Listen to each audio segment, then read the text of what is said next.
Salut la commu, j'espère que vous allez bien en cette nouvelle année. Aujourd'hui on se retrouve dans un cadre assez chill où on va juste discuter, spéculer sur un potentiel projet solo sur Frozone. Alors premièrement, rien n'a été confirmé, il y a vraiment zéro rumeur, on est vraiment là que pour le plaisir de théoriser et de se faire des films, littéralement. Alors j'espère que la vidéo vous plaira et on est parti, let's go. Malgré le fait que j'aime beaucoup Gazerbeam ou encore Gamma Jack, mon personnage préféré du Glory Day reste et restera Frozone, et j'espère sincèrement voir un projet solo le concernant. Mais alors, de quoi ça pourrait parler un projet sur Frozone? Premièrement, le format. Personnellement, je suis contre un film centré sur Frozone, même si le personnage est super stylé, badass, tout ce que vous voulez, je trouve que le format série est plus adapté pour un personnage de son calibre. Le seul inconvénient, c'est que oui, malheureusement, il faudra lâcher un petit billet pour un abonnement Disney+. Et c'est pas tout le monde qui a les moyens de se le permettre, je sais bien. Mais tout de même, une mini-série de 6 épisodes, voire 7, fera largement l'affaire, selon moi. Maintenant, concernant la temporalité de la série, donc en gros, où elle se situe dans l'univers des Indestructibles, eh bien je pense qu'elle pourrait se dérouler à la fois après les événements du troisième film, et à la fois bien avant le premier film. Je vais m'expliquer. Mais pour ça, on va devoir théoriser concernant le film Les Indestructibles 3, qui n'est pas encore sorti. En effet, si on part du principe que le film se passe des années après le 2, personnellement, j'imagine bien Frozone papa. Oui, vous avez bien entendu, après avoir été considéré comme l'oncle des enfants d'Hélène et Bob, ça pourrait être cool de voir un Frozone papa à son tour. Et maintenant, pourquoi la série pourrait se dérouler dans un lointain passé? Eh bien, c'est parce que j'avais imaginé un synopsis comme quoi Lucius, récemment devenu papa, pourrait raconter à son enfant sa propre histoire, son enfance, comment il a eu ses pouvoirs, l'époque du Glory Day, etc.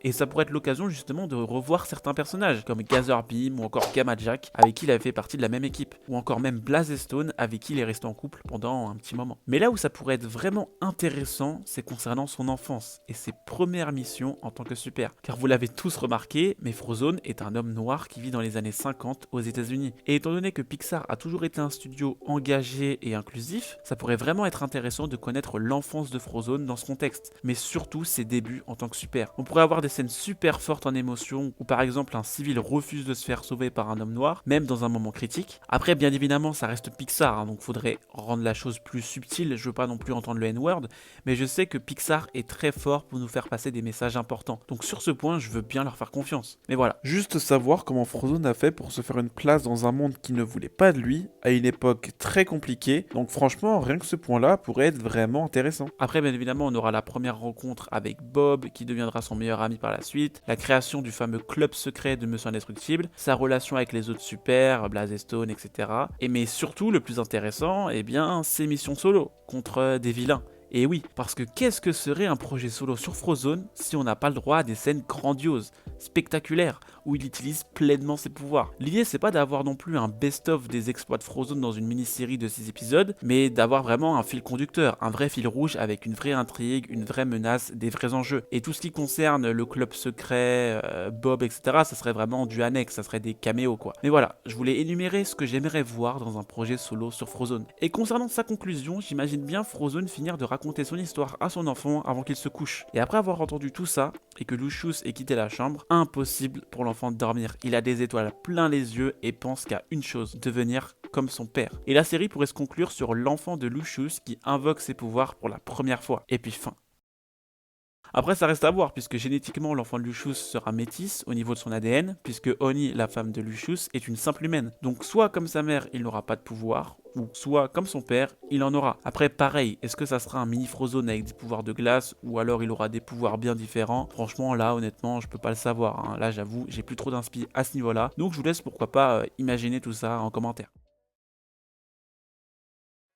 Et bien voilà les amis, je pense que j'ai dit tout ce que j'avais à dire, j'espère vraiment que la vidéo vous aura plu, je sais que c'était une très courte vidéo, mais voilà, je voulais absolument parler de Frozone et comme tout le monde, j'espère voir un jour un projet centré sur lui. Sauf que malheureusement, puisque on ne connaît pas grand chose de lui, c'est un peu compliqué d'imaginer un scénario le concernant. Alors n'hésitez surtout pas à réagir en commentaire. Et je voulais d'ailleurs m'excuser à nouveau concernant ma régularité, je vais essayer vraiment de me remettre dans les vidéos, c'est juste que récemment j'étais un petit peu pris, donc c'était très compliqué, j'ai pris pas mal de retard sur plein de vidéos, mais voilà, je vais essayer de m'y remettre à fond et je vous promets rien malheureusement. Mais en tout cas, merci encore de me suivre, ça me fait extrêmement plaisir. Mais avant de vous laisser, je vous invite à me rejoindre sur Instagram car ça y est, j'ai créé mon compte, il est maintenant disponible. Dessus, vous allez pouvoir retrouver mes anciennes vidéos, mais aussi les nouvelles que je vais poster. Mais surtout, ce compte va me permettre de partager les actualités concernant la pop culture, donc généralement Marvel, les Indestructibles ou encore DC Comics, et pourquoi pas aussi les jeux vidéo. Mais surtout, le compte Instagram va me permettre d'échanger directement avec vous, au cas où si vous avez des questions, ou si même j'ai besoin de vous pour participer à des vidéos. Je sais que Discord existe pour ça, on me l'a aussi réclamé, sauf que c'est pas trop mon univers, j'y connais vraiment rien du tout. Donc pour le moment, Instagram sert à ça, mais le Discord, vous inquiétez pas, j'y pense quand même, ça reste dans un coin de ma tête. Quant à moi, il ne me reste plus qu'à vous demander de ne pas oublier la formule magique, like, abonnement, commentaire, partage, et moi je vous dis à la prochaine. Ciao.